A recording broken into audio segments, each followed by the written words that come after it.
बच्चों, स्वागत है आपका हमारे YouTube चैनल पे। मैं हूं गायत्री और आज जो टॉपिक हम कवर करने वाले हैं वो है सोशल लर्निंग थ्योरी।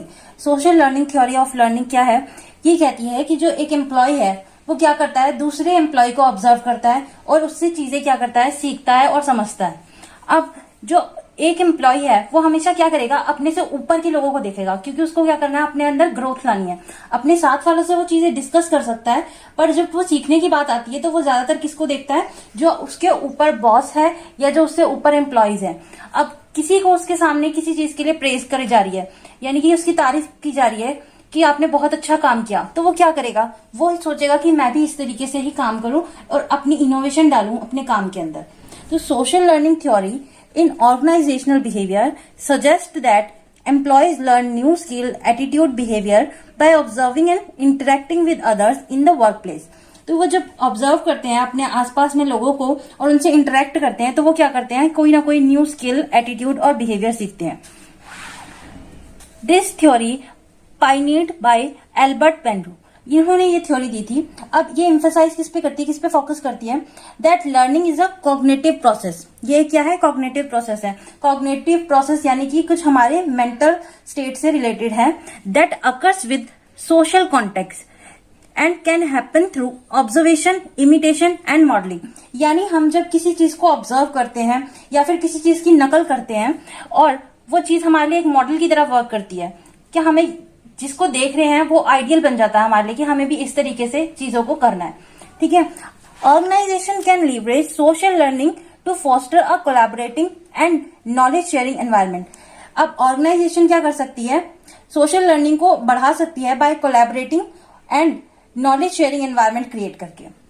जैसे ही आप देखेंगे बहुत ज्यादा इंटरेक्शन लोगों में होने लगती है तो वो कुछ ना कुछ जरूर सीखते हैं। आप किसी भी न्यू प्लेस पे जाइए, आपको कुछ ना कुछ न्यू जरूर पता चलेगा। मान लो आपने कभी रेलवे स्टेशन आप गए नहीं हो, आपने खुद से टिकट खरीदी नहीं है, आप अकेले कभी ट्रैवल करके देखोगे तो आपको बहुत सारी चीजें पता चलेंगी कि क्या क्या चीजें हमारे लिए एक छोटी सी भी जर्नी अगर हम कर रहे हैं तो इम्पोर्टेंट है।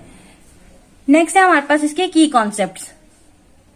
सबसे पहले हमारे पास observation and modelling. Employees can learn by observing the behaviour of other. तो एक एम्प्लॉय किस तरीके से लर्न कर सकता है चीजों को, जब वो देखता है लोगों को और ऑब्जर्व करता है, पर्टिकुलरली दूस दे परसीव एज सक्सेसफुल। खासकर वो उन लोगों को देखे अगर जो उससे ज्यादा सक्सेसफुल है और इन्फ्लुएंशियल है, यानी कि बहुत ज्यादा उसको इंस्पायरिंग लग रहे हैं। एंड देन इमिटेटिंग दूस बिहेवियर, और उन्हीं की तरह बिहेव करना शुरू कर दे। मान लो आपने देखा कि कोई बच्चा बहुत ज्यादा पढ़ाई में अच्छा कर रहा है, आपने भी उसको वो क्या करना है, देखना है कि वो किस तरीके से पढ़ता है। क्या वो सारा दिन तो नहीं पढ़ता रहता, कई बच्चे होते हैं सारा दिन पढ़ते रहते हैं, पर कई बच्चे होते हैं 2 घंटा दिया और उसमें भी वो चीज इतने अच्छे से कैच कर लेते हैं, इतने अच्छे से निचोड़ निकाल लेते हैं कि वो एग्जाम में बहुत अच्छा कर जाते हैं। तो यहाँ पे यही कहा गया है कि उस बिहेवियर को इमिटेट करना, उस बिहेवियर को कॉपी करना है। Vicarious reinforcement. Learning occurs not just from direct experience but also by observing the consequences of others' action. अब मान लो किसी एम्प्लॉय ने कुछ काम किया, उसको बहुत ज्यादा प्रेज किया जा रहा है, ठीक है, उसके कॉन्सिक्वेंसेस क्या हुए, उसने काम किया तो उसको प्रेज किया जा रहा है। अब मैंने देखा कि यार ये एम्प्लॉय को तो बहुत ज्यादा प्रेज किया जा रहा है, मैं भी ऐसे कुछ काम करूंगी जो कि क्या हो, मुझे भी थोड़ी सी तारीफ मिले और थोड़ा सा रिस्पेक्ट जो मिलती है वो मिले।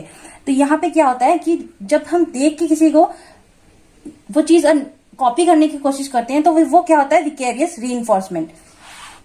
Cognitive process. अब कॉग्निटिव जहां पे भी आ जाता है वो हमारी किससे रिलेटेड हो जाता है, माइंड से।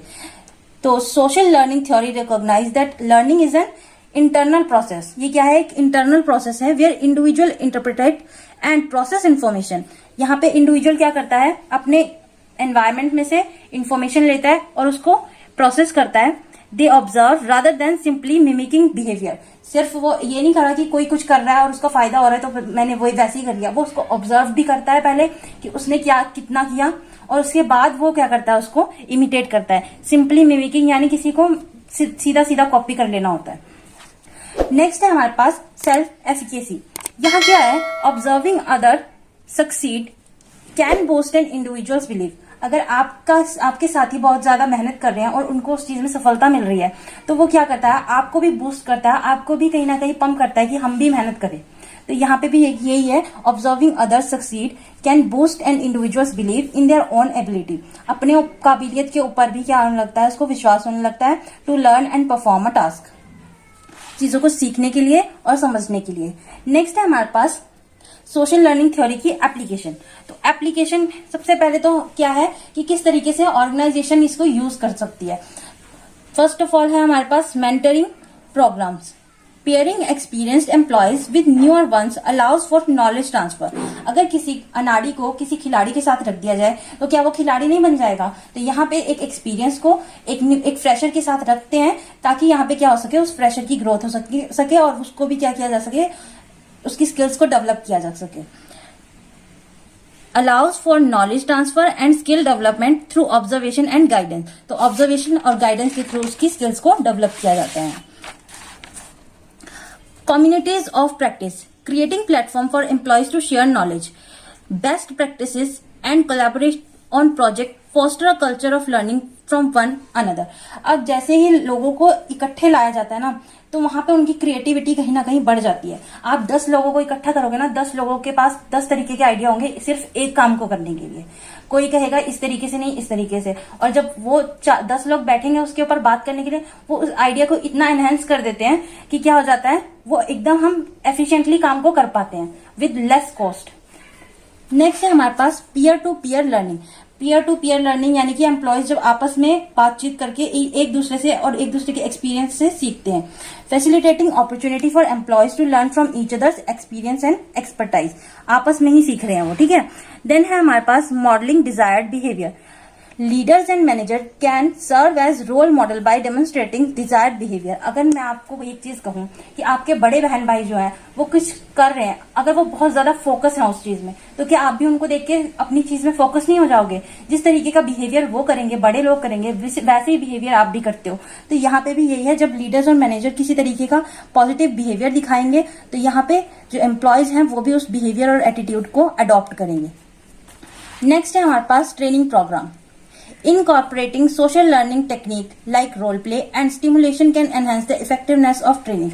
अगर आपको कभी घर में किसी ने कहा हो कि आज तो मम्मी बनके खाना बना, तो आप क्या करोगे? आप उतनी ही ज्यादा मेहनत करके मम्मी के लेवल का खाना बनाओगे। वरना तो क्या होगा, मैगी उबाल के रख दी, खा लो जी, ऐसे नहीं, आप उनके लेवल का खाना बनाने की कोशिश करोगे तब। तो यहाँ पे भी यही है कि आप जब बड़े लोगों की परफॉर्मेंस को देखते हो, समझते हो और रोल प्ले करते हो, यानी उनकी जगह काम करते हो, तो आप भी क्या करते हो, चीजें सीख जाते हो, ठीक है। नेक्स्ट है हमारे पास benefits of social learning theory.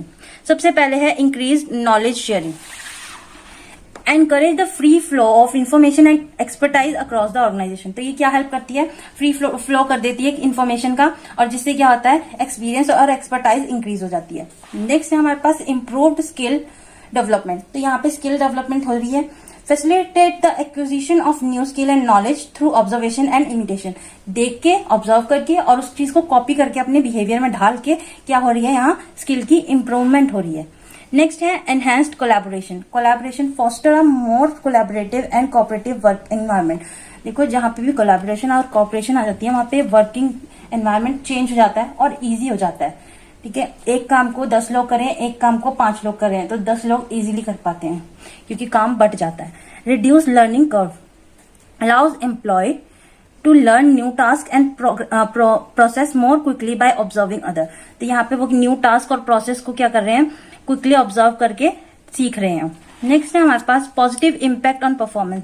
अब आप किसी चीज को सीखे जा रहे हो तो वो क्या होता है, करता है आपकी परफॉर्मेंस को क्या कर देता है, एनहेंस कर देता है। Lead to improve individual and organisational performance.